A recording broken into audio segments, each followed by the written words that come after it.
नमस्कार श्रोते हो. आज 27 नोव्हेंबर.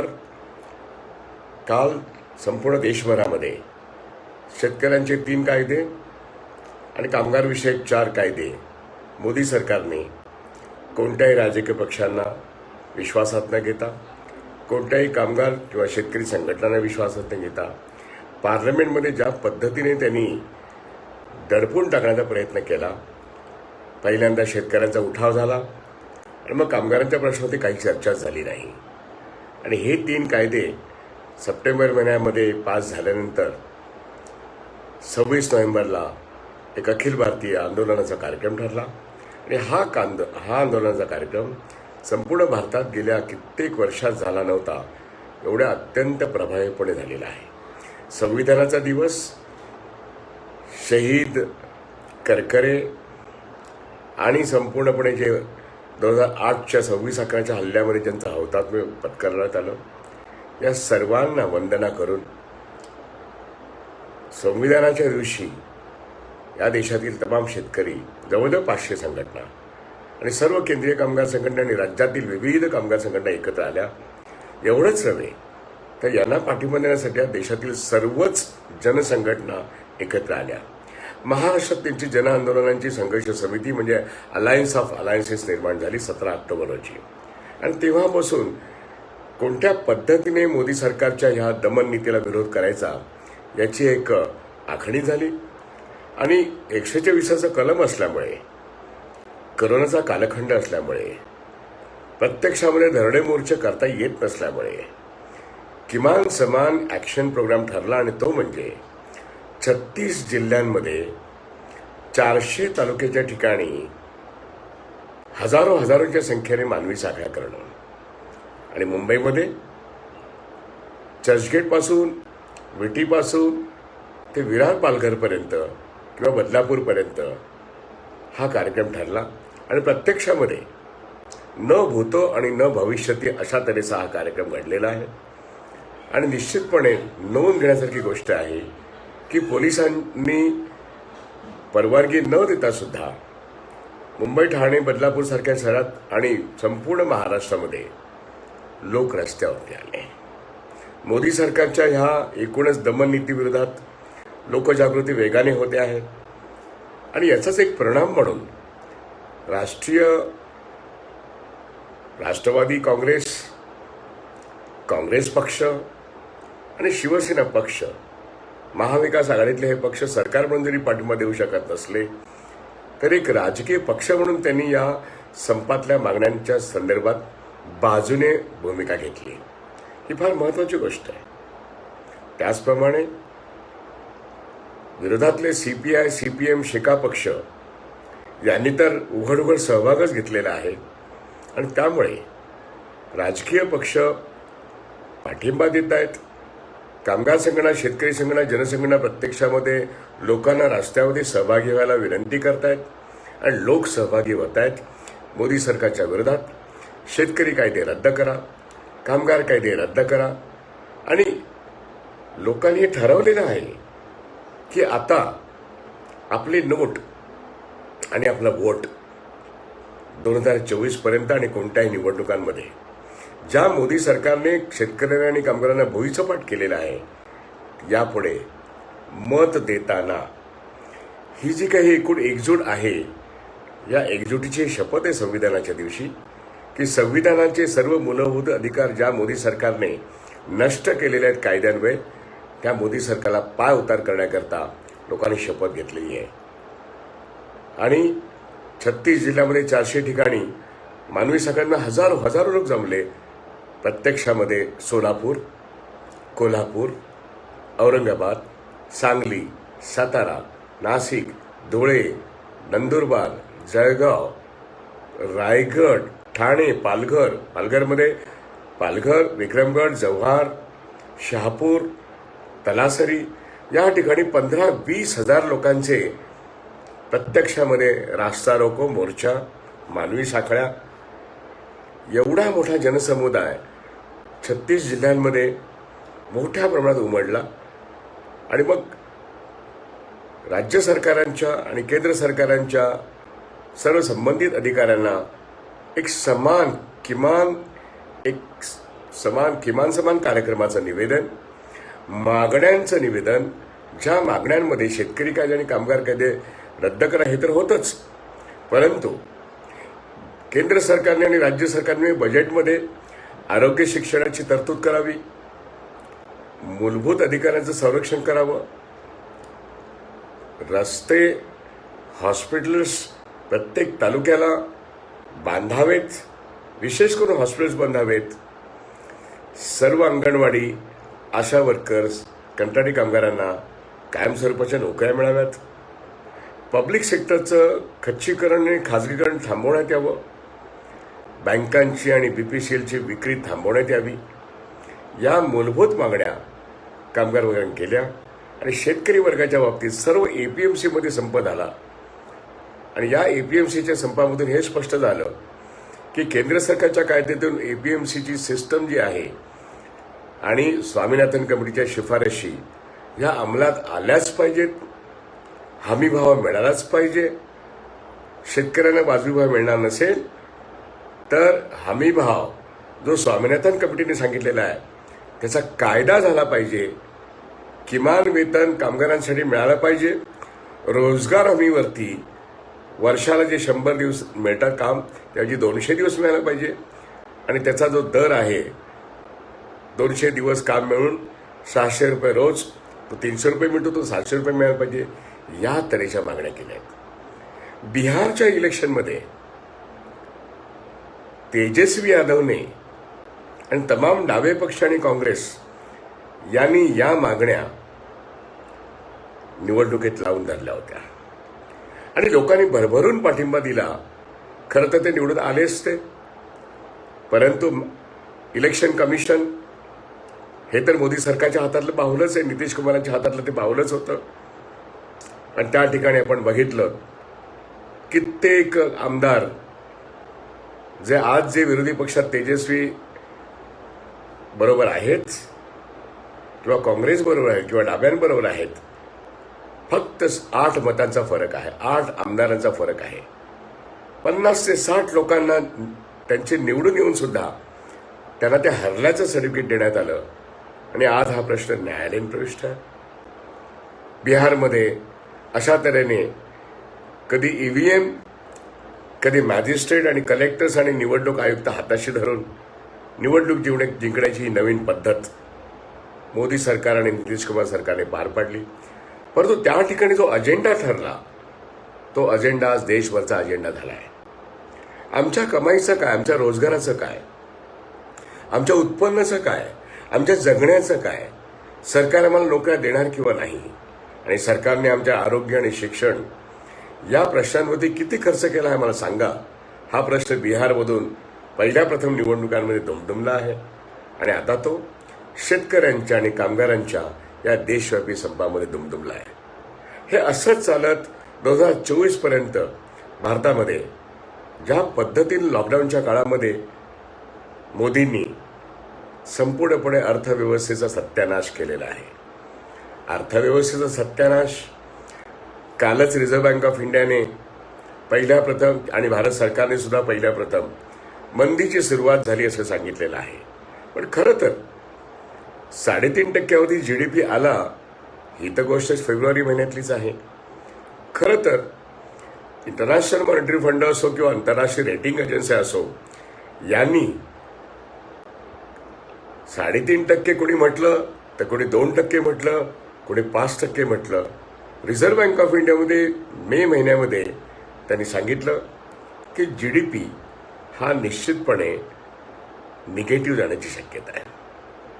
त्यामुळे मंदी प्रत्यक्षात आली हे काल जरी मान्य केलं तर वास्तविक नोटबंदीच्या काळापासून मंदी लागू झालेली आहे हे सामान्य माणसं जाणत आहेत. 70% अर्थव्यवस्था ही कॅश बेसिसवरती असताना जेव्हा लोकांच्या खिशातली कॅश बँकेत जाते, काळा पैसा पांढरा होतो, तो सामान्य लोकांचा नाही. भले भले मोठे उद्योगपती आपली कॅश ही बँकांमध्ये आणतात, म्हणून 1.5 ट्रिलियन म्हणजे 1,00,000 कोटी 160 बिलियन एवढी मोठी कॅश रिझर्व्ह बँक ऑफ इंडियामध्ये जास्त आली. 2017च्या एकूणच नोटबंदीनंतर. आणि आजही जवळजवळ 2 ट्रिलियन ही कॅश जास्त आहे. ही कॅश कुठून आली? नोटबंदी कॅश कमी करण्यासाठी होती ना. पेटीएम, कॅशलेस व्हा, या गोष्टीचं काय झालं? आणि काळा पैसा खळून निघाला का? किंबहुना काळ्या पैशाची जी काही उगम आहेत ती उगमस्थानं बळकट झालेली आहेत. आणि त्या उगमस्थानामधून जो काळा पैसा जो आहे तो या संपूर्ण अर्थव्यवस्थेच्या नाही म्हटलं तरी 3 ते 5 पट एवढ्या प्रचंड प्रमाणात अनेक मोठ्या धनाढ्यांकडे आहे. आणि तो जगभरच्या पनामा पेपर्स आणि पॅराडा पेपर्समध्ये हे सर्वांना माहिती आहे. आज जो देशव्यापी संप झाला त्याच्या शेतकऱ्यांमध्ये आणि कामगारांमध्ये जो संताप आहे तो मोदी सरकारने ज्या पद्धतीने अर्थव्यवस्थेचं गेले 3 वर्ष संचालन केले त्याच्यातून 8 ते 9% मनमोहन सिंगांच्या काळात असलेली GDP याचा सत्यानाश झाला गेल्या 3 वर्षात. आधी नोटबंदी, मग GST, यामुळे उद्योगपती, छोटे कारखानदार, रिटेल ट्रेडर्स आणि संपूर्ण शेती व्यवस्था आणि ज्याला असं पण म्हणू की जे स्वतःचं पोट त्यांच्या रोजगारावरती अवलंबून आहे, जे डेली वेजेस आहेत, जे कंत्राटी कामगार आहेत, जे शेतमजूर आहेत, जे सामान्य शेतकरी आहेत, यांचं आयुष्य उद्ध्वस्त झालेलं आहे. आणि आता तर लॉकडाऊन पूर्वीच अर्थव्यवस्था लोकांच्या हातात क्रयशक्ती नाही म्हणून ती मंदावत चालली होती. आणि त्यामुळे GDP हा गेल्या 3 वर्षात 8%वरून 3.5%वर आला. आणि अशा परिस्थितीमध्ये 4 तासाच्या अवधीनंतर लॉकडाऊन जाहीर करून एक असं चित्र निर्माण झालं की मागणी आणि पुरवठा या दोन्हीची साखळी सरकारने लॉकडाऊन करून टाकली आणि देश पूर्ण लॉकआउट केला. देश लॉकआउट झाल्यामुळे GDP पहिल्याच क्वार्टरमध्ये 24% खाली गेला. आज आपला GDP सर्वांना माहिती आहे 200 लाख कोटीचा आहे.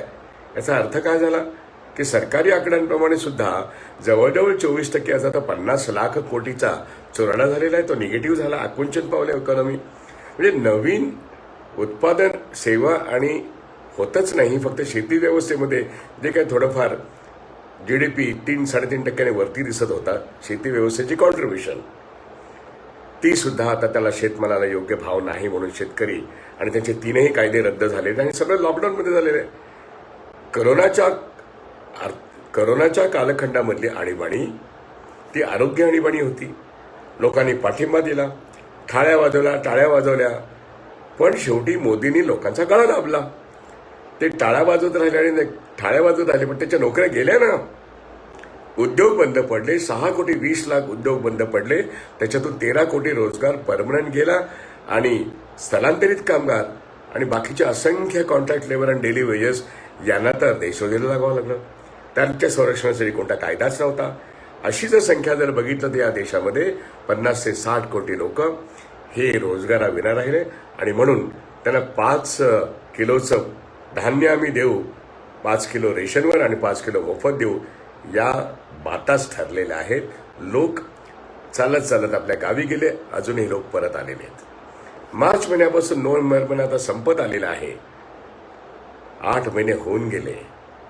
याच कालखंडामध्ये संपूर्ण सार्वजनिक क्षेत्राची विक्री ज्या वेगाने चालू आहे, खाजगी बँका विदेशी बँकांना सोपवण्याचं चाललेलं आहे. कोऑपरेटिव्ह बँका शेवटचे आचके देत आहेत.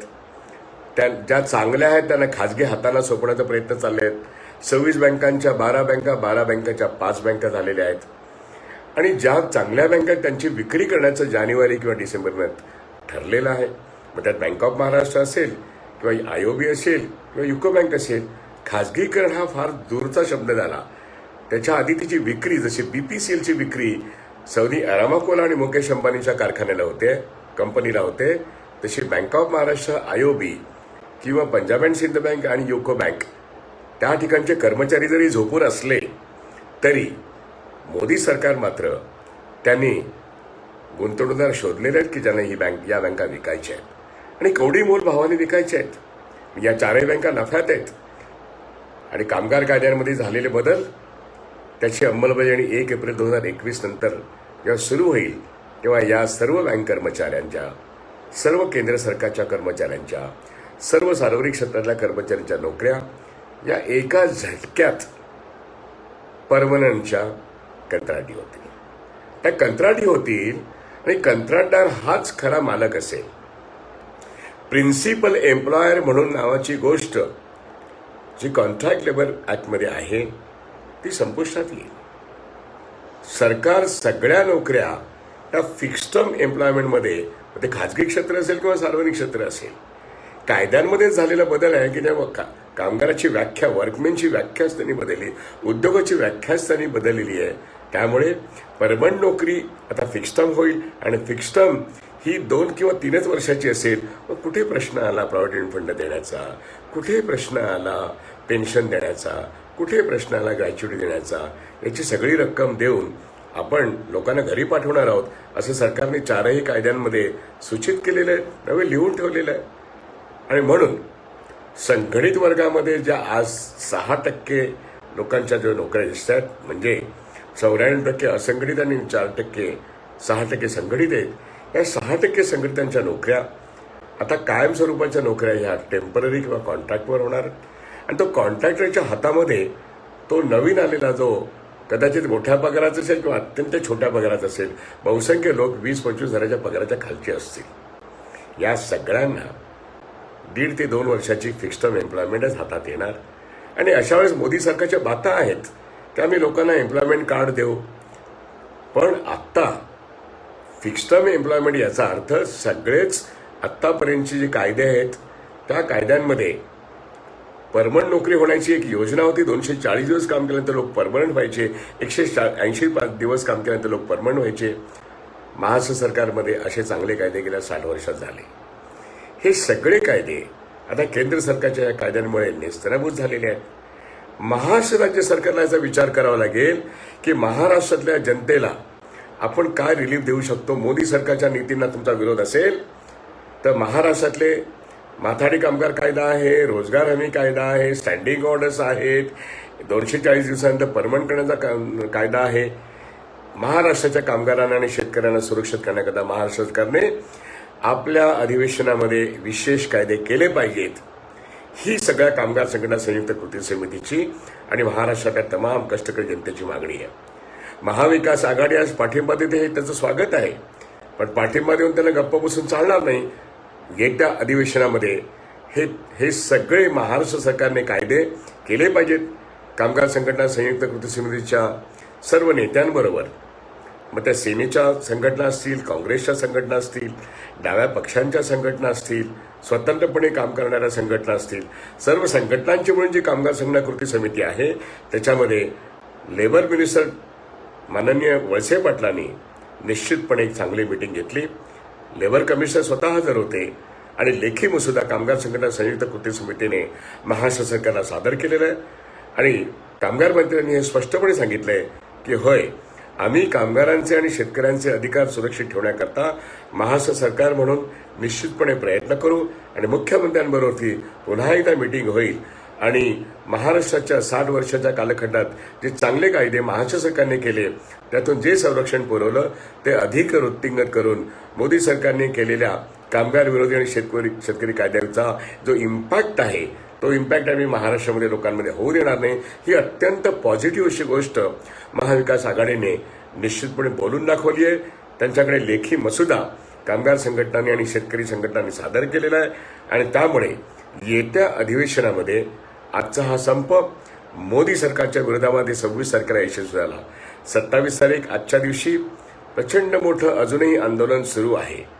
परंतु महाराष्ट्र सरकारने ज्या पद्धतीने या शेतकरी आणि कामगार संघटनांना एक आश्वासन दिलंय, त्यामुळे महाराष्ट्रामध्ये सर्व ठिकाणी लोकांनी रस्त्यावरती येऊन मोदी सरकारविरुद्ध आक्रोश आणि संताप व्यक्त करत असताना महाराष्ट्र सरकारकडे मोठ्या अपेक्षेने पाहिलेलं आहे. आजच्या दिवशी शेतकऱ्यांचा संप अजूनही सुरू आहे. दिल्ली शहरात मोदी सरकारने शेतकऱ्यांना रोखलेलं आहे आणि एक अभूतपूर्व परिस्थिती अशी निर्माण झाली. न भूतो आणि न भविष्यती अशा तऱ्हेचं शेतकऱ्यांचं आंदोलन या देशामध्ये सुरू आहे. 24 तारखेच्या रात्रीपासूनच अटक सत्र सुरू झालं. मोदी सरकारने दिल्लीमध्ये तुम्हाला प्रवेशच देणार नाही आणि म्हणून सर्व रस्ते, रेल्वे तर नाहीच आहे, पण सर्व हमरस्ते रोखून देण्यात आले. आणि आमचे जे काही मीडियाचे लोक आहेत, शोधपत्रकारिता करणारे लोक आहेत, हे बहुतेक झोपून आहेत. मोदी सरकारच्या दमन नीतीमध्ये संपूर्ण मीडिया आज नेस्तनाबूत झालेली आहे. सत्य न दाखवणं हेच आता मीडियाने मोदी सरकारच्या हुकमान्वये ठरवलेलं आहे असं दिसतं. कारण 2 लाखाहून जास्त लोक 24 तारखेच्या रात्रीपासून दिल्लीच्या सगळ्या हमरस्त्यांवरती आपापले ट्रॅक्टर, गाड्या, स्कूटर्स, ट्रक हे सगळे घेऊन निघालेले आहेत. पंजाब, हरियाणा, यूपी, मध्य प्रदेश, राजस्थान आणि महाराष्ट्रातून सुद्धा हजारो शेतकरी आज दिल्लीकडे पोहोचले. पण 25 तारखेला 200 मोठ्या नेत्यांना, शेतकऱ्यांच्या 200 मोठ्यांना दिल्लीमध्ये, हरियाणामध्येच अटक झाली. आणि अत्यंत शर्मेची गोष्ट, दिल्ली सरकारला केंद्र सरकार, पोलीस ज्यांच्या हातात आहेत त्या अमित शहांच्या होम मिनिस्टरच्या हातात आहेत. दिल्ली सरकारला विनंती करण्यात आली की तुम्ही 9 स्टेडियम आहेत दिल्लीमध्ये, त्याचा आम्हाला टेम्पररी तुरुंग बनवायचा आहे आणि या तुरुंगामध्ये या शेतकऱ्यांना आम्हाला ठेवायचं आहे. आम्हाला दिल्लीमध्ये त्यांना प्रवेश द्यायचा नाहीये, त्यांना अटक करून त्यांना तिथे ठेवायचं आहे. त्या ठिकाणी आप पक्षाचे मुख्यमंत्री अरविंद केजरीवाल यांनी सांगितलं की त्यांना स्वतंत्रपणे शेतकऱ्यांचा कायदा जे आहे ते 3 कायदे चुकीचे आहेत, त्यांना विरोध करण्याचा अधिकार घटनेने दिलेला आहे. आणि असं असताना त्यांना तुरुंगात टाकण्यासाठी राज्य सरकारची परवानगी मी अजिबात देणार नाही, या पद्धतीने आप पक्षाने भूमिका घेतली. प्रियंका गांधी आणि राहुल गांधीने जाहीरपणे मोदींची निर्भत्सना केली आहे आणि या संपूर्ण आंदोलनाला काँग्रेस पक्षाने पाठिंबा दिलेला आहे. तसा सर्वच राजकीय पक्षांनी दिलेला आहे, भारतीय जनता पक्ष सोडून आणि भारतीय मजदूर संघ सोडून सगळ्याच संघटना, सगळेच राजकीय पक्ष, मग ते सीपीआय, सीपीएम, शिका पक्ष, योगेंद्र यादव, स्वराज इंडिया आणि अनेक असे पक्ष आहेत की ज्यांनी या शेतकरी आंदोलनात पाठिंबा दिला आहे. आणि मोदी सरकारच्या या दमन नीतीविरुद्ध सगळेजण आता बोलत आहेत. पण मोदी मीडिया आणि गोदी मीडिया हे काही दाखवत नाही. पण सोशल मीडियामधून मात्र शेकडो यूट्यूब चॅनल्सवरून हे सगळं दिसतंय. आणि लाखो शेतकरी जेव्हा आज त्या ठिकाणी दिल्लीला जात आहेत, तर महाराष्ट्रातून मेधा पाटकर गेल्या, त्यांना अरेस्ट करण्यात आलं. आमच्या प्रतिभा शिंदे गेल्या, लोकसंघर्ष मोर्चाच्या ज्या अखिल भारतीय किसान संघर्ष समितीच्या नेत्या आहेत, त्यांना राजस्थान बॉर्डरवरती रोखण्यात आलं. राजू शेट्टी आजारी आहेत, परंतु किसान सभांचे लोक, शेतकरी संघटना संघर्ष समन्वय समितीचे लोक हजारोंच्या संख्येने महाराष्ट्र, मध्य प्रदेश, राजस्थान, हरियाणा, पंजाब, अक्षरशः 2 ते 2.5 लाख लोक त्या ठिकाणी आहेत. सर्व नेत्यांना, 500 शेतकऱ्यांच्या संघटना त्या ठिकाणी आज हे संपूर्ण आंदोलन करतायत. 25 तारखेच्या रात्रीपासून दिल्लीच्या संपूर्ण सभोवताली घेरा डालो, डेरा डालो आणि ते आलेले सगळे शेतकरी आहेत, त्यांना ज्या पद्धतीने मोदींनी सांगितलं आम्ही तुम्हाला दिल्ली शहरात येऊ देणार नाही आणि तुम्हाला तुरुंगात टाका, 9 स्टेडियममध्ये त्यांची व्यवस्था करण्यात येईल, त्या ठिकाणी सर्वच राजकीय पक्षांनी विरोध केलाय. पण हा विरोध मीडियामध्ये दिसत नाहीये. वर्तमानपत्रामध्ये क्वचित कुठेतरी छापण्यात येतं की यांना अटक झाली आणि त्यांना अटक झाली. पण दमन नीती कशी चालली आहे, चक्क सैनिकांनी आणि सीआरपीने बंकर खणलेले आहेत. म्हणजे दिल्लीमध्ये आज प्रवेश करू नये वाहनांनी म्हणून ठिकठिकाणी बंकर खणलेत आणि बंदूकधारी, मशीन गनधारी पोलीस सैनिक नियुक्त आहेत. आणि पाण्याचे फवारे या थंडीच्या दिवसामध्ये या सर्व शेतकऱ्यांवरती त्याचा मारा होतोय सातत्याने. शरम वाटत नाही मोदी सरकारला? पण ही दमन नीती, एक अर्णव नावाचा एक पत्रकार, पत्रकारितेसाठी त्याला अटक नाही झाली, अटक झाली ते वेगळ्या कारणासाठी, त्याच्या व्यक्ती स्वातंत्र्यावरती आणि अभिव्यक्ती स्वातंत्र्यावरती गदा आली म्हणून या देशाचे होम मिनिस्टर आणि या देशाचे भाजपचे अनेक पत्रकार आणि नेते ट्विटर युद्ध करतात आणि महाविकास आघाडीला दोष देतात. आणि आजही त्यांचं हे प्रकरण चालू आहे आणि त्या ठिकाणी त्यांना बेल मिळतो काही दिवसानंतर. त्यांच्या अभिव्यक्ती स्वातंत्र्याचे गरजा आहे ते आमच्या शेतकऱ्यांच्या, लाखो शेतकऱ्यांच्या आणि कामगारांच्या अभिस्वातंत्र्य काय, त्यांना जेल मिळणार? त्यांना त्यांच्यावरती संपूर्णपणे कायदेशीर जो अधिकार होता त्यांचा शेतीचा, तो आता कॉर्पोरेट कंपन्यांच्या हातात जातोय. शेतीची उपज, शेतीचा भाव आणि शेतीमालाचं वितरण याकरता वॉलमार्ट आणि रिलायन्स ऐकलं जाईल. या देशातल्या सामान्य शेतकऱ्याचं म्हणणं ऐकलं जाणार नाही. तीनही कायदे पार्लमेंटमध्ये अत्यंत विरोधात आणि जनतेला आणि शेतकऱ्यांना न विचारता करण्यात आले. त्याविरुद्ध शेतकरी उठाव करतात तर त्यांचा अभिव्यक्ती स्वातंत्र्य नाही. या देशाच्या घटनेने त्यांना अधिकार दिला नाही. मात्र याबद्दल मीडिया काही बोलणार नाही. याबद्दल भारतीय जनता पार्टी काही बोलणार नाही. आणि त्या ठिकाणी आज लोक संतप्त आहेत. 2-2 महिन्याचं धान्य त्यांनी आपल्या पाठीशी बांधून आपल्या वाहनात ठेवून शेतकरी तयारीने आलेले आहेत. दिल्लीला घेरा डालो, डेरा डालो. 26 तारखेचा संविधान दिवशी शेतकऱ्यांचं हे आंदोलन 500 मोठ्या संघटनांचं आज 27 तारखेला मोदी सरकारला नमावं लागलं. आणि त्या ठिकाणी पोलिसांना सांगावं लागलं आम्ही आत प्रवेश देऊ. आणि मग Rajasthan border, Madhya Pradesh border, Haryana border, Ghaziabad आणि फरीदाबाद बॉर्डरला जे हजारो लाखो शेतकरी आहेत हे आता उद्या प्रवेश करतील. आणि त्यांना कुठेतरी एका छोट्या मैदानामध्ये कुठेतरी त्यांना ठेवण्याचा प्रयत्न होईल. आणि अशा तऱ्हेने दिल्लीच्या कमिशनर सांगितलं होय आम्ही तुम्हाला प्रवेश देऊ. एक पाऊल पुढे पडलेलं आहे. मोदी सरकारला ह्या लाखो शेतकऱ्यांपुढे एक पाऊल मागे घ्यावं लागलंय. पण मोदी सरकार हुकुमशाही पद्धतीने वागते आहे. आणि म्हणून या शेतकऱ्यांच्या आणि कामगारांच्या भोवती एक प्रचंड मोठं जनतेचं तटबंदी उभी राहिली पाहिजे.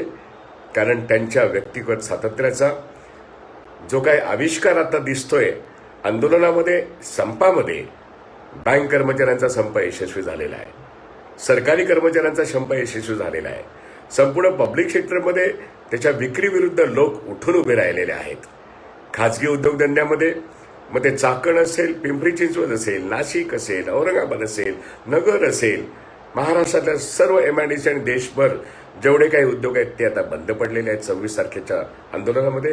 आणि लोक रस्त्यावरून सांगतायत की आमचा रोजगार वाचवा, आमचं वेतन वाचवा. पण IT कंपन्यांमध्ये लोकांचे पगार निम्म्यावरती आलेले आहेत. नोकऱ्या तिथे कंत्राटी होत्याच. एकूणच 100 वर्षातल्या कायद्यातून जे काही अधिकार मिळालेले आहेत त्या अधिकाराची विल्हेवाट लागलेली आहे. 1 एप्रिल 2021 पासून कोणताही कायमस्वरूपाचा कामगार सरकार दरबारी शिल्लक राहील अशी शक्यता नाहीये. आणि त्यामुळे ज्या मध्यमवर्गाने अत्यंत प्रेमाने या सरकारला 2014 साली आणि 19 साली सिंहासनावर बसवलं, आज त्यांच्या पण नोकऱ्या या मोदी सरकारने खतम केलेल्या आहेत. मग ते शिक्षक आहेत, ते प्राध्यापक आहेत, ते बँक कर्मचारी आहेत, ते तमाम सरकारी कर्मचारी आहेत. त्यांना आपल्या नोटीचा, कारण त्या बजेटमध्ये त्यांची कॉन्ट्रीब्युशन GDP मध्ये आहे आणि त्याच्या वोटचा हा पुनर्विचार करायला लागेल. जेव्हा जेव्हा निवडणूक येईल, बिहारमध्ये जे घडलं ते इतरत्र सर्वत्र घडलं पाहिजे. आणि म्हणून आजच्या या मोदी सरकारच्या दमन नीतीविरुद्ध निषेध किती करावा तेवढा थोडा आहे. मोदी सरकार बोलत नाही, मोदी सरकार ऐकत नाही. जोपर्यंत मोदी सरकार शेतकऱ्यांचे 3 कायदे रद्द करत नाही आणि कामगार वर्गासाठी केलेले 44 कायदे रद्द करून 4 जे नवीन कायदे केले ते 4 कायदे कामगारांसाठी नाही आहेत. ते या देशात येणाऱ्या विदेशी गुंतवणूकदारांसाठी आहेत. या देशात कॉर्पोरेट कंपन्यांच्या, उदाहरणार्थ मोदी आहेत, अदानी साहेब आहेत, या सर्वांनी या देशामध्ये जी गुंतवणूक करायची त्याकरता गुंतवणुकीकरता मैदान बुलडोझर करून साफ करण्यात आले आहे. सर्व कायदे मातीमोल करण्यात आले आहेत. आणि त्या ठिकाणी नवीन गुंतवणूक, ती गुंतवणूकदारांसाठी कामगार कायदा आहे, कामगारांसाठी कामगार कायदा नाही आहे. आणि म्हणून याच्या पुढच्या कालखंडामध्ये कंत्राटदार हाच मालक असेल, तोच रोजगार देईल आणि तो प्रॉव्हिडंट फंड ग्रॅच्युटी देणार नाही. तो फिक्स्ड टर्म एम्प्लॉयमेंट देईल. प्रिन्सिपल एम्प्लॉय नावाची गोष्ट संपलेली आहे. आणि म्हणून केंद्र सरकार असेल, खाजगी असेल किंवा राज्य सरकार असेल, प्रिन्सिपल एम्प्लॉयर ही गोष्टच त्यांनी संपवलेली आहे. कामगाराची व्याख्या संपवलेली आहे. सामाजिक सुरक्षेच्या नावाखाली जेवढा पैसा या देशाच्या खजिन्यामध्ये आहे, म्हणजे पेन्शन देण्यासाठी प्रॉव्हिडंट फंड ॲक्टमध्ये जेवढा पैसा विविध आस्थापनांमध्ये आहे तो, आणि ग्रॅच्युटी देण्यासाठी जेवढा पैसा विविध आस्थापनांमध्ये तो, त्याचं बाजारीकरण करणं हाच सामाजिक सुरक्षेसाठी कोड जे निर्माण झाले त्याचा अर्थ आहे. या देशामध्ये आज 32 म्युच्युअल फंड आहेत. या 32 म्युच्युअल फंडावरती PFRDA ॲक्ट खाली नियंत्रण असतं. ती एक नियामक संस्था आहे, ते एक रेग्युलेटर आहेत. बाजारामध्ये सातत्याने एक आर्टिफिशियल उठाव जो दिसतोय सेन्सेक्सचा, त्याला आणखीन बूस्ट देणं या करोना कालखंडात सगळा उद्योग आणि सगळ्या सेवा बंद असताना मार्केटमध्ये काहीच कंपन्यांचे मोठे शेअर्स आज 40-42 हजाराच्या सेन्सेक्सला पार करतायत. हा फ्रॉड आहे. हा फ्रॉड असाच वाढत जाणार आहे. कारण पेन्शन, प्रॉव्हिडंट फंड आणि ग्रॅच्युटीतला आणि EPF-4तला पैसा अत्यंत सरळ असताना सरकार त्याचं बाजारीकरण करणार आहे. आणि जगभरचे पेन्शन फंड जसे येतात आणि जातात तसा हा पैसा भारतातल्या स्टॉक एक्सचेंजला अजून 50,000 सेन्सेक्स किंवा 60,000 सेन्सेक्सपर्यंत पुढच्या वर्षी नेईल अशा तऱ्हेचा फ्रॉड्युलंट व्यवहार होऊ शकतो. आपल्या सर्वांची बचत या EPF-मध्ये, पेन्शन फंडामध्ये, प्रॉव्हिडंट फंडामध्ये आहे. त्याची विल्हेवाट मार्केटमध्ये सरकारच्या मार्फत काही मुठभर म्युच्युअल फंडांना देण्यात येईल आणि मग तुम्हाला पूर्णवेळ पेन्शन जी मिळते त्याच्याऐवजी NPS नावाची गुंतवणूक योजना ऑफर करण्यात येईल. आणि गुंतवणूक योजनेमध्ये 20-20 वर्ष लोकांना मुद्दलाच्या खाली किंवा मुद्दलाच्या वर फार तर 5%, 6% पैसे मिळतात. तो अनुभव याच्या पुढच्या कालखंडात सोशल सिक्युरिटी कायदा पास झाल्यामुळे अनुभवायला मिळेल. आणि म्हणून दुर्दैवाचे दशावतार या मध्यम वर्गाला सुद्धा बघायला मिळतील. कामगार वर्ग तर लुटला गेलेलाच आहे भांडवलदारांकडून, पण मध्यम वर्गाची जी स्वप्न आहेत की हे सरकार आपलं आहे, त्यामुळे पेन्शन साचलेली, प्रॉव्हिडंट फंड साचलेला, हा सगळा जेव्हा बाजार नियंत्रित होईल तो पैसा संपूर्णपणे मार्केटमध्ये एक सट्टे बाजारासाठी वापरण्यात येईल. कदाचित तो जगभर फिरेल सुद्धा, पण मोठभर कॉर्पोरेट कंपन्या त्याच्यावरती जगाच्या पहिल्या 10 नंबरमध्ये आपलं स्थान मिळवतील. मुकेश अंबानीने 5व्या नंबरचं स्थान मिळवलेच आहे, ज्याची संपत्ती रोजच जवळजवळ 100 कोटीने वाढत असते. दर तासागणिक 100 कोटीची संपत्ती मुकेश अंबानीची वाढते आणि म्हणून तो जगातल्या 5व्या नंबरवर येतो. पण भारतातला प्रत्येक कामगार हा असंघटित होईल, तो नागवला जातो आहे, तो असुरक्षित झालेला आहे, त्याचं भवितव्य असुरक्षित झालेलं आहे. अशा अवस्थेत या देशातला कामगार, या देशातला शेतकरी हा उठाव करतोय आणि त्याला तुरुंगात डांबण्यासाठी दिल्लीचे 9 स्टेडियम हे पुरे पडतील असं मोदींना वाटतं, असं अमित शहाना वाटतं, असं भाजपला वाटतं. पण या देशातल्या जनतेला हे निश्चितपणे माहिती आहे की जनता जेव्हा एकत्र येते तेव्हा हिटलरला सुद्धा मान तुकवावी लागली. पुतीन काय ना झिंगपिंग काय, अनेक हुकुमशाही येतील आणि जातील, पण जनता ही सर्वांपेक्षा श्रेष्ठ आहे. भारतातल्या जनतेला आपण काय चुका केलेल्या आहेत, आपण भलत्या कोणाच्या तरी प्रेमात पडलेलो आहोत, जे सातत्याने भूलथापा देत आहेत, हे स्पष्टपणे जाणवत आहे. कारण रोजीरोटीचाच प्रश्न सरकारने हिसकावून घेतल्यामुळे शेतकरी काय ना कामगार काय ना मध्यम वर्ग काय, हे जर जागे झाले नाहीत ते मातीतच जातील. आणि मातीत गेल्यानंतर मग पुढे काय. आणि म्हणून जागे होण्याची ही संधी डॉक्टर बाबासाहेब आंबेडकरांच्या घटनेने दिलेली आहे. अजूनही वेळ गेली नाही. इथं महाराष्ट्र सरकारचं बजेट असेल, 1 फेब्रुवारी 2021चं केंद्र सरकारचं बजेट असेल. या सर्व बजेटमधून कामगारांच्या आणि शेतकऱ्यांच्या आणि मध्यमवर्गाच्या उत्पन्नाचा जो वाटा आहे त्याची योग्य ती मोजदाद झाली पाहिजे. लूट काय आणि सूट काय हे लोकांना कळलेलं आहे आणि त्यामुळे लोकांच्या आरोग्यावरती, लोकांच्या शिक्षणावरती, लोकांच्या घरांवरती जी परवडणारी घरं आहेत या सगळ्या प्रश्नांवरती किती तरतूद होते याकरता कामगार संघटना, शेतकरी संघटना आणि जनसंघटना यांची जी जनआंदोलनांची कृती समिती आहे त्याचा दबाव या दोनही बजेटवरती राहायला पाहिजे. सर्व बजेट सेशनवरती राहायला पाहिजे. असेंब्ली असेल किंवा लोकसभा असेल, लोक आंधळे आणि बहिरे राहून चालणार नाहीत.